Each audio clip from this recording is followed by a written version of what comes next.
Well, good morning. I'm not too sure how that has managed to appear.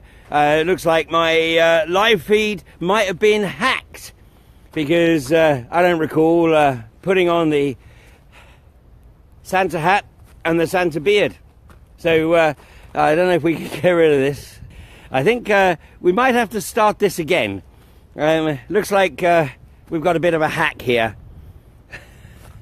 So good old GCHQ or whomever, or of course it just could be my extremely cold fingers hit the wrong button. But I'll tell you what, we'll try that again. Well, it looks like we had to go to plan B. Seems that either I had some serious finger trouble or somebody has found a way to hack into my live streams, which of course wouldn't surprise me because I noticed yesterday that the number of live viewers was significantly down. And then I had a number of messages from people saying that they couldn't see the live stream at all, even logging on to my page. So it was only after it was actually uploaded properly onto Facebook that people were able to see it. So obviously I've had to switch to another phone here, and the other one just was messing up. So if you do have the opportunity to share this around, please share. Now I'm just the other side of the trees from where I normally stand. You can just see the well site beyond the hedge here, and I've taken a bit of refuge behind the hedge here. Although it's stopped raining to this second, as I walked across the field it was absolutely driving, freezing rain, and it would have been literally right on my back had I been the other side of the hedge. So a bit of respite here, but I have got this beautiful sunrise coming over me here on the Vale of Pickering, just to the south of the North York Moors. Now yesterday there was a bit of discussion about the loophole that had been identified by the Business, Energy and Industrial Strategy Department, and they had advised a journalist with a direct call, I understand, that this loophole would be closed at parliamentary session yesterday morning. Now that telephone call was received well into the evening on Wednesday evening.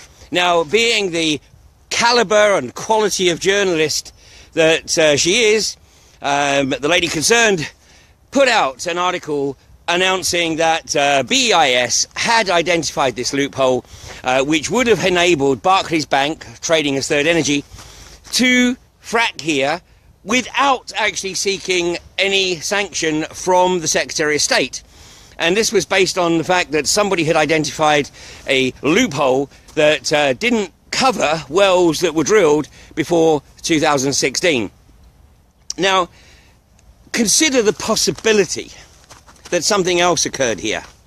Because what I wasn't aware of yesterday morning when I gave the live stream yesterday morning was that there had been significant activity on the well site in the very early hours of yesterday morning. And it seems that the pumps were fired up here and were running at maybe not full tilt, but were running at close on full tilt for quite a few hours, causing people who are camping at the front gate here to actually wake up and find that things were vibrating in their vans or in their trucks.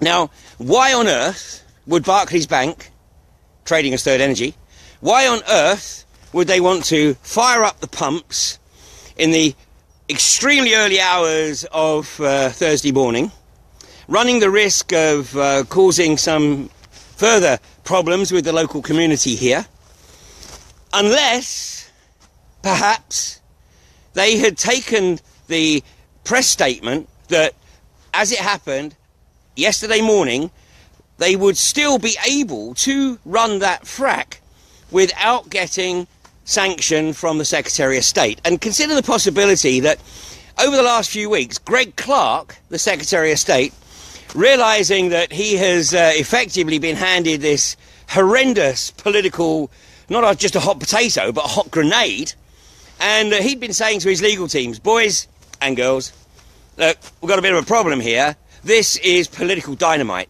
and this could be the end of my political career if I sign off on this. In fact, you know, because of the lack of popularity across the country, this is a no-win situation.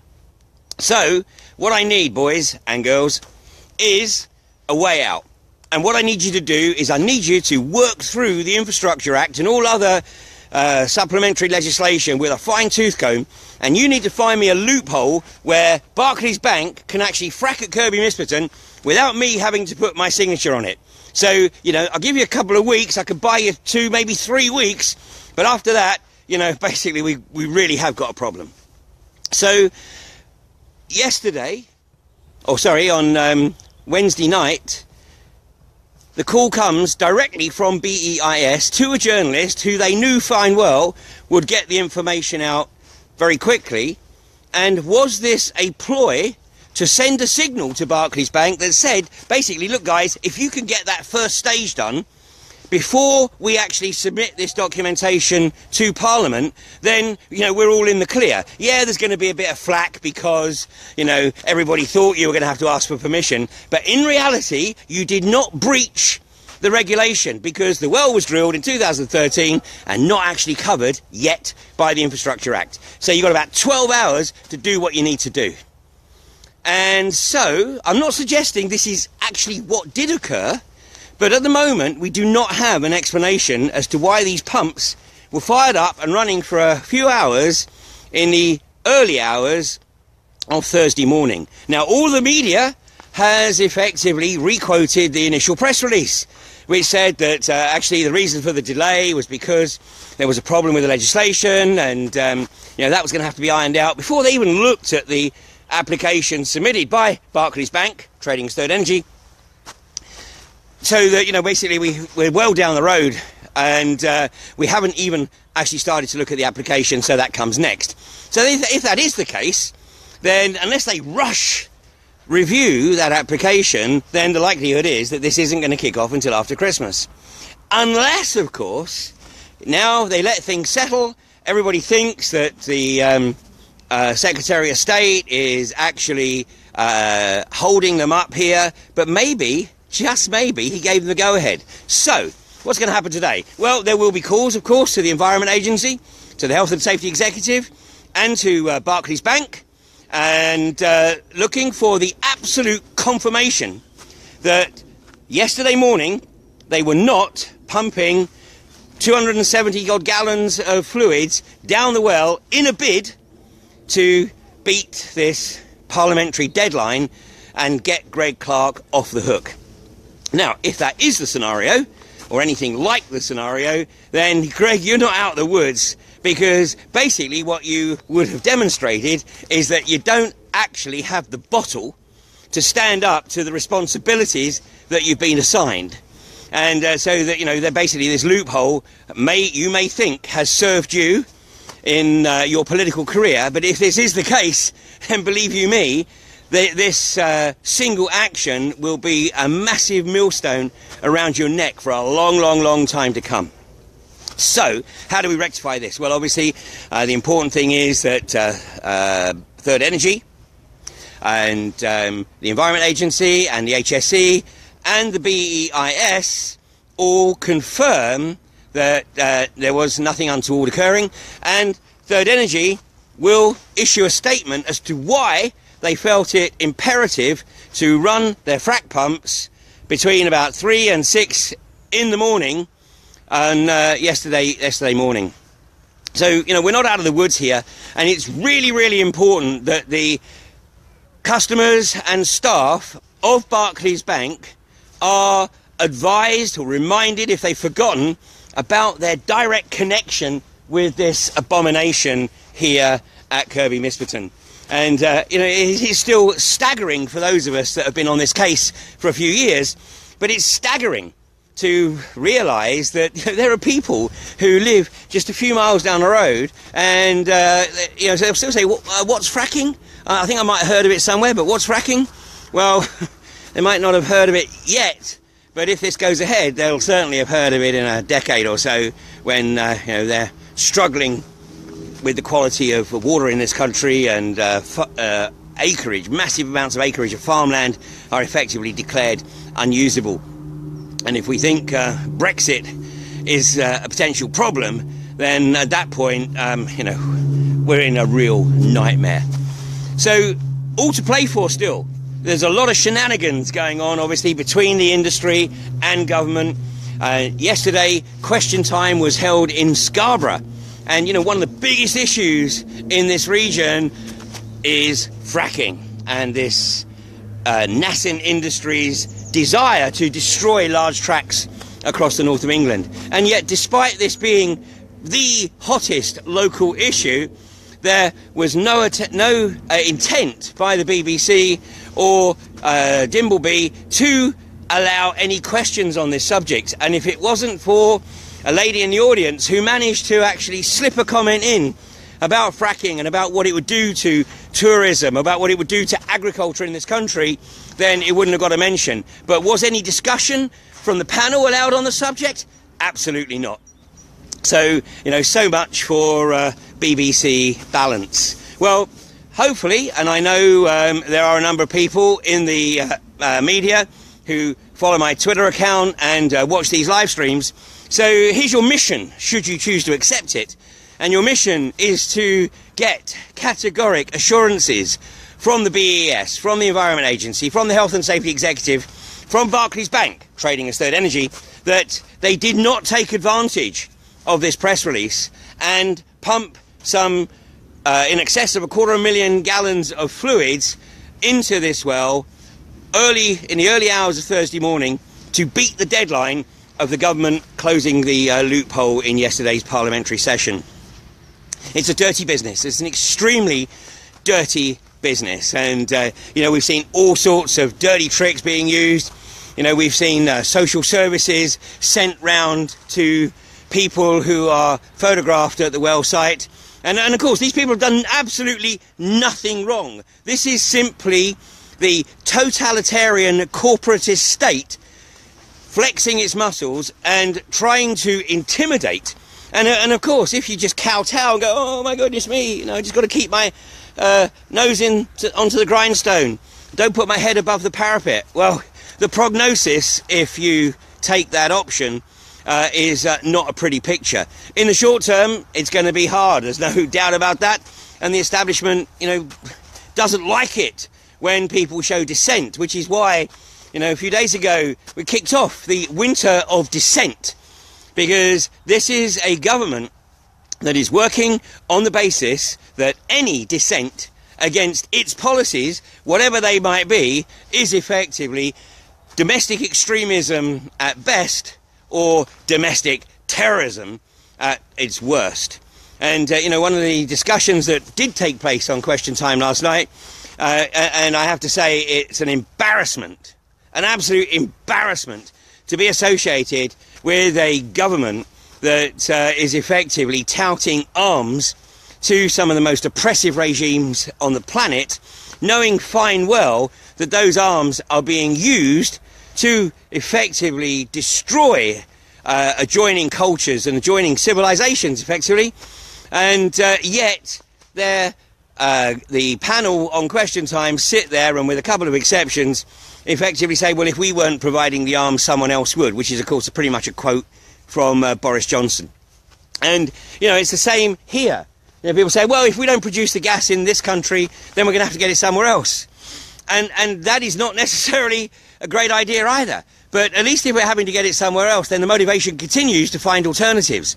Whereas if we have these cheap options, and let me make it abundantly clear that this industry, if it kicks off, has every intention of being around for at least 50 years. We know that because of the license arrangements and lease arrangements they have with landowners. We also know it from the document that fell into my possession yesterday, showing that there has been a study going on looking at the gas infrastructure that would need to be upgraded to deal with a mass influx of shale gas. And the quote was that this is a project for gas infrastructure, the like of which will have not been seen since the advent of North Sea gas. And whoever wrote the report was obviously quite young, because they said more than 30 years ago. Actually, it was more than 40 years ago. Actually, it was nearly 50 years ago, because it started in the late 60s and continued through into the early 70s. So nearly 50 years ago. And the estimated cost was in the region of 33 billion. Well, if that's what's put in a report, you know it's going to be at least 10 times that. So, all to play for. It's the end of the last week of November, today being the 1st of December. And, you know, we're fast coming up to the 5th anniversary since the moratorium on unconventional gas exploitation in this country was lifted by the British government. And, you know, if Barclays Bank here haven't gone ahead with the FRACK, then how perverse would it be if somebody said, you know what, let's get the FRACK at Kirby Misperton on the 5th anniversary of the moratorium being lifted, and then we can really crack open the champagne. That's the kind of moronic mentality and sociopathic mentality that we're dealing with. So this weekend, I know that a number of groups and individuals around the country are planning on descending upon their local Barclays banks and are certainly looking to ensure that the customers of Barclays, the Barclays employees and the people walking through those towns are left in no doubt about Barclays' role in this industry, which is on the cusp of effectively destroying everything we know and love about the north of England. And if you think that's an exaggeration, and I know that most of you watching this, if not all of you watching this, no it's not, but then all we need to do is encourage people to look for themselves and the evidence of what's happened anywhere else where this industry's got a foothold. And let me categorically assure you that the one thing that the government and the industry will never ever say is, please, don't take our word for it. Please do your own research and look at it for yourself, and then you'll be able to make an informed decision. And the reason that they will never say that is because they know that when people do look at this for themselves, they will indeed be able to make an informed decision, and it won't be the decision that the socio-psychopaths trying to push this through want you to take. So we have a great opportunity through December to get out on the streets, get in front of Barclays banks, and use your maximum creativity. And if my conjecture and supposition about some kind of conspiracy here between the Business, Energy and Industrial Strategy Department and the industry in getting Greg Clarke off the hook, if that's not the case, and Third Energy haven't actually done that first stage of the FRACK, then obviously we still have the time and the opportunity to get into Greg Clarke's head and make it abundantly clear to him that it is political suicide. And, you know, I think that somebody may have put him in this job who actually sees him as a bit of a threat, and they decide, well, this'll take the shine off of him. You know, this will put him back in the also-rans. You know, anybody who thinks that that kind of thinking doesn't go on in Parliament or in the reaches of government, then, you know, you must be living in La La Land. So, welcome to reality. The reality today is that temperatures are maybe just above freezing. Right now, it's, well, almost clear blue skies. Unfortunately, we seem to be back on the flight path, and we seem to have some of these horrendously polluting trails that hang in the sky there for hours before making a sheen and blocking out the sun. And you know, that's sky fracking, as I call it. It's sky fracking. So, you know, you can't see what's going on beneath your feet, but you know because of the evidence from elsewhere. But you know, we look up and what we see is this horrendous pollution, but we don't take too much interest in it. Maybe next time. Anyway, have a great weekend. Go create merry hell in your local community, and focus, of course, on the Barclays Bank. So thanks for joining me through the week. Hopefully I'm out of my Facebook jail on the other account next week, so we'll be going back to the Ian Rowland Crane account, hopefully, from Monday. But like I said, Facebook seemed to be putting the blocks on this. I mean, I can see that even this morning the number of live viewers is way down. So either I'm boring the pants off of everybody, quite possible, or the algorithms are putting the block on it, and people can't see it when it's live, and they can only see it perhaps after it's put up. So please help me spread the word, and you know, please help spread the word about the focus on Barclays Bank, because this well site right behind me is Barclays Bank trading as third energy. I'll catch you next week. Take care.